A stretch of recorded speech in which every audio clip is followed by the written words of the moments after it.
Assalamualaikum. Hari ini kumpulan kami akan membentangkan hasil projek kami iaitu Design and Fabrication of Deep Cleaning Machine.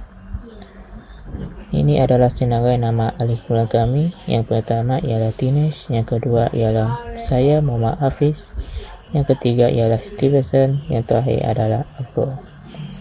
Kandungan: penerangan ringkas tentang projek assemble dan part terlibat, drawing file, orthographic, isometric, assembly, project animation, dan terakhir sekali adalah presentation file. Saya Muhammad Hafiz bin Nawawi akan menerangkan terlebih dahulu tentang penerangan ringkas tentang projek.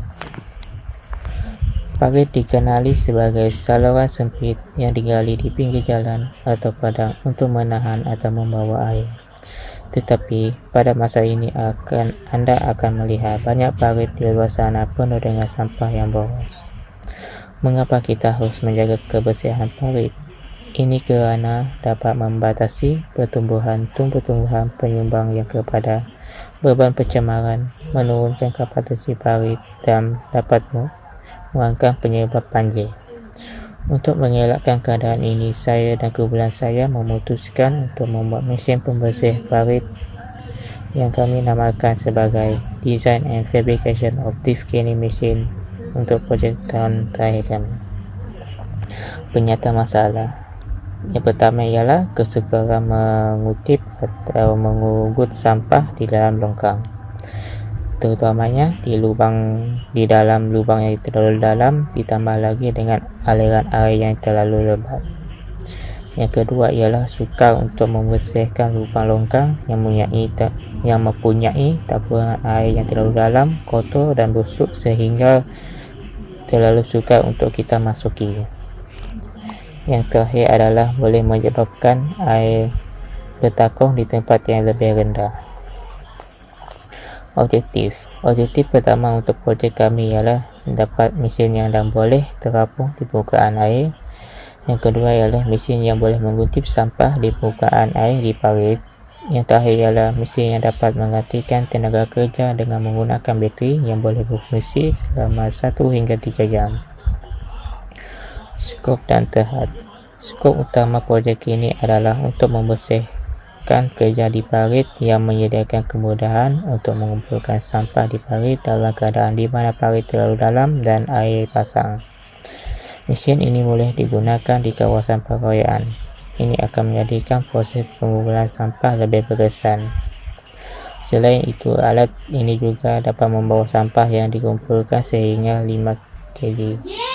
Mesin tersebut dapat dikendalikan dengan alat kolej jauh dan mempunyai kamera untuk melihat keadaan mesin semasa mengumpulkan sampah. Seterusnya, poin kedua yang saya akan bentangkan ialah projek assemble dan part yang terlibat untuk membuat projek kami. Terdapat beberapa part yang kami gunakan untuk membuat mesin kami. Yang pertama ialah part 1. Part 1 ini kami gunakan sebagai main body. Untuk membuat ini kami gunakan material mild steel. Yang kedua ialah part 2. Part 2 ini ialah kami gunakan material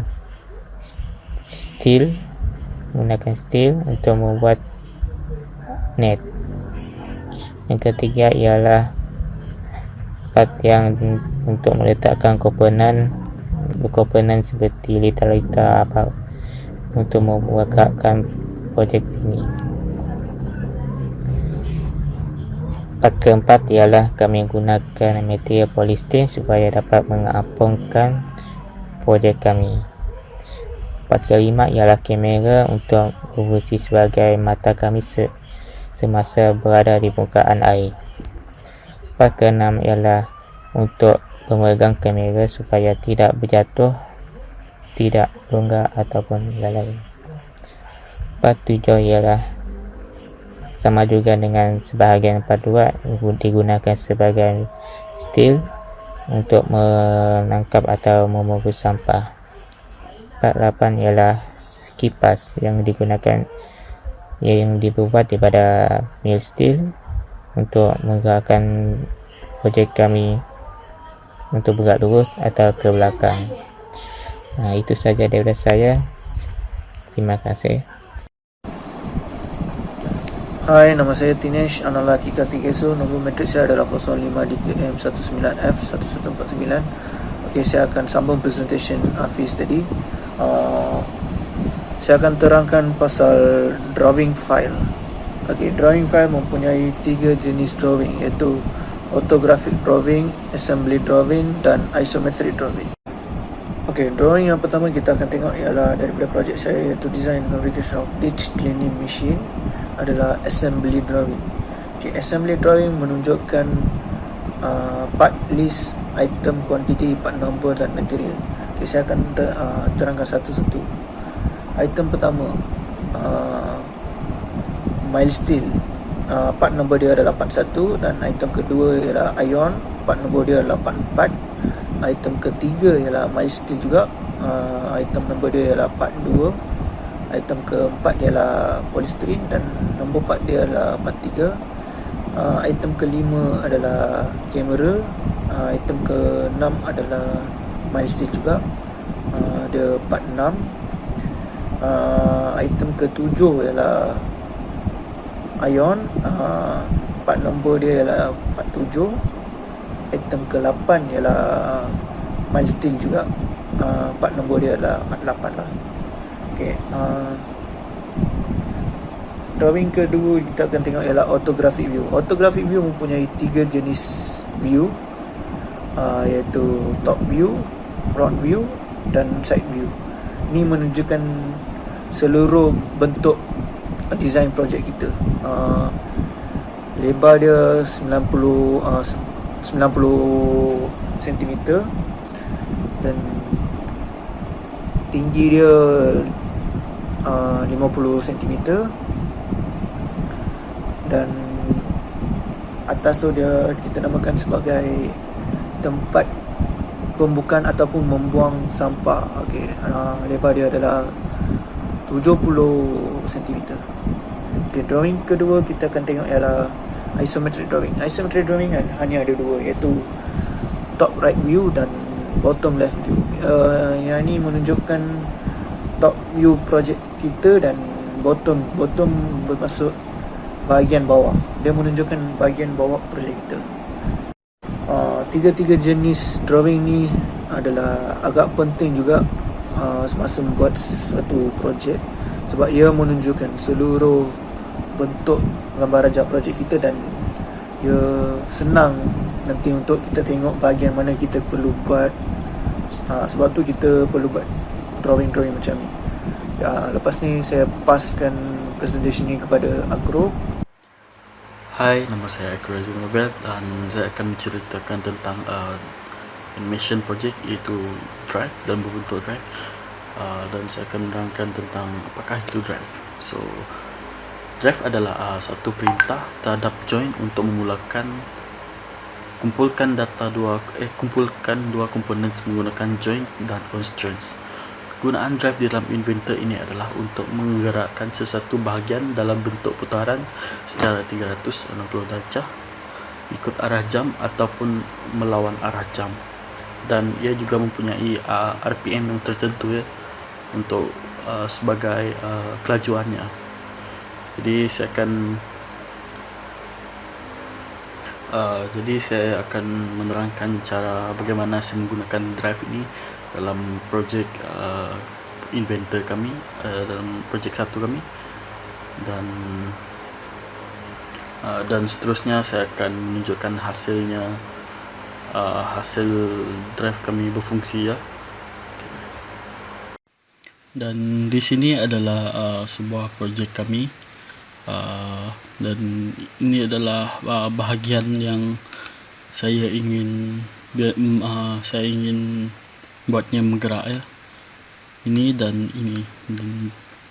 Jadi perkara pertama yang saya akan lakukan adalah saya akan klik ke bahagian atas ini, constraint, dan apa yang akan saya buat adalah saya akan pergi ke bahagian motion, dan ratio ini saya akan biarkan kepada 1, ianya kerana saya ingin membiarkan ianya berpusing secara satu putaran lengkap ya.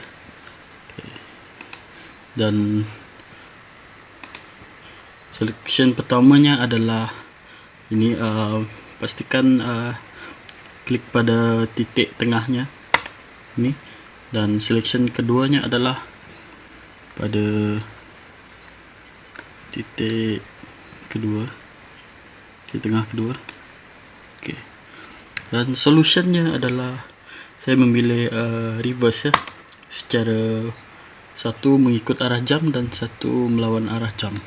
Okey, tujuan saya membuatkan ianya secara bertentangan adalah supaya projek kami boleh bergerak ke hadapan. Jika ianya berpusing kepada satu arah, dan ianya akan membuatkan seluruh mesin kami tu berputar pada air. Dan saya akan klik apply.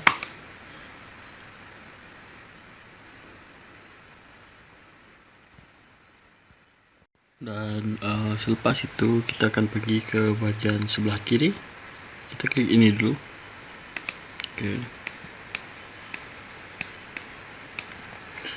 Kita pergi ke rotational dan kita tekan tekan drive seperti yang kita dapat lihat. Ini adalah setting saya sendiri, dan saya akan tekan record dan saya akan letak 1. Saya tekan save.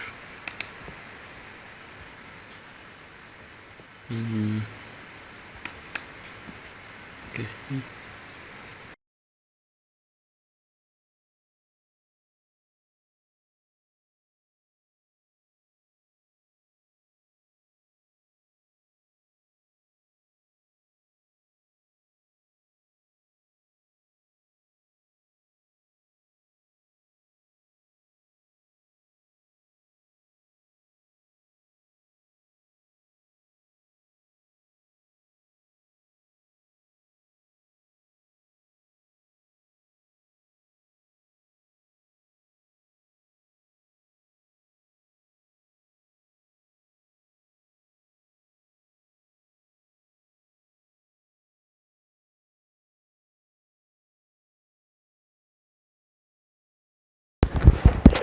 Hai, nama saya Stevenson.